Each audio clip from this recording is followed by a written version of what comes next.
వాడుకోవాలనుకుంటున్నారు, ఇష్టపడదామా? అలా అయితే ప్రభా సత్క్రియలు కలిగి జీవిస్తాను, ఉప్పులా ఉంటాను, వెలుగులా ఉంటాను. ఒకే ఒక కోరిక అనుకోండి, ఆత్మల పట్ల భావం కలిగి సేవ చేయండి. చరిత్ర మారిపోతాయి, ఒక్క ఆత్మ నీ ద్వారా రక్షించబడితే ₹1,00,00,000 మినిమం బ్యాంక్ అకౌంట్ పెరిగిపోతా ఉన్నది. నీకు తెలియదు, నువ్వు డబ్బుల కోసం సేవ చేసావనుకోండి, ఉన్నాయి కూడా పోతాయి. గుర్తుపెట్టుకోండి, ఒక ఆత్మ రక్షించబడడం కోసం సేవ చేసావనుకోండి, నీకు తెలియకుండా అకౌంట్లో పెరుగుతాయి. ఇందాకే వెళ్ళేంత ఒక మాట చెప్పాడు, నీకు తెలుసా? ఆ సేవకుడు 33 లక్షలు పెట్టి ఒక ప్లాట్ కొనుక్కున్నాడు రా.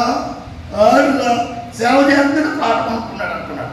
అయితే నా సంగతి అయితే నువ్వు సరిగా చేయట్లేదు కదా, కొనలేకపోయావు అన్నాడు. నన్ను నేను పరీక్షించుకున్నాను, నిజమే. ఆ సేవకుడితో చేయట్లేదేమో, కళ్ళు మూసుకుంటాం, ప్రార్థన చేసుకుంటాం.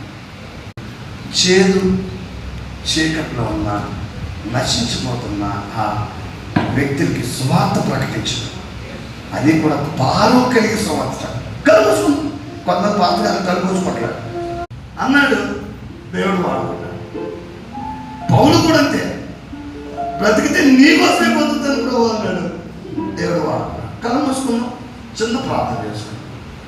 నేనున్నాను ప్రభు నీ కోసం అని ప్రార్థన చేద్దామా?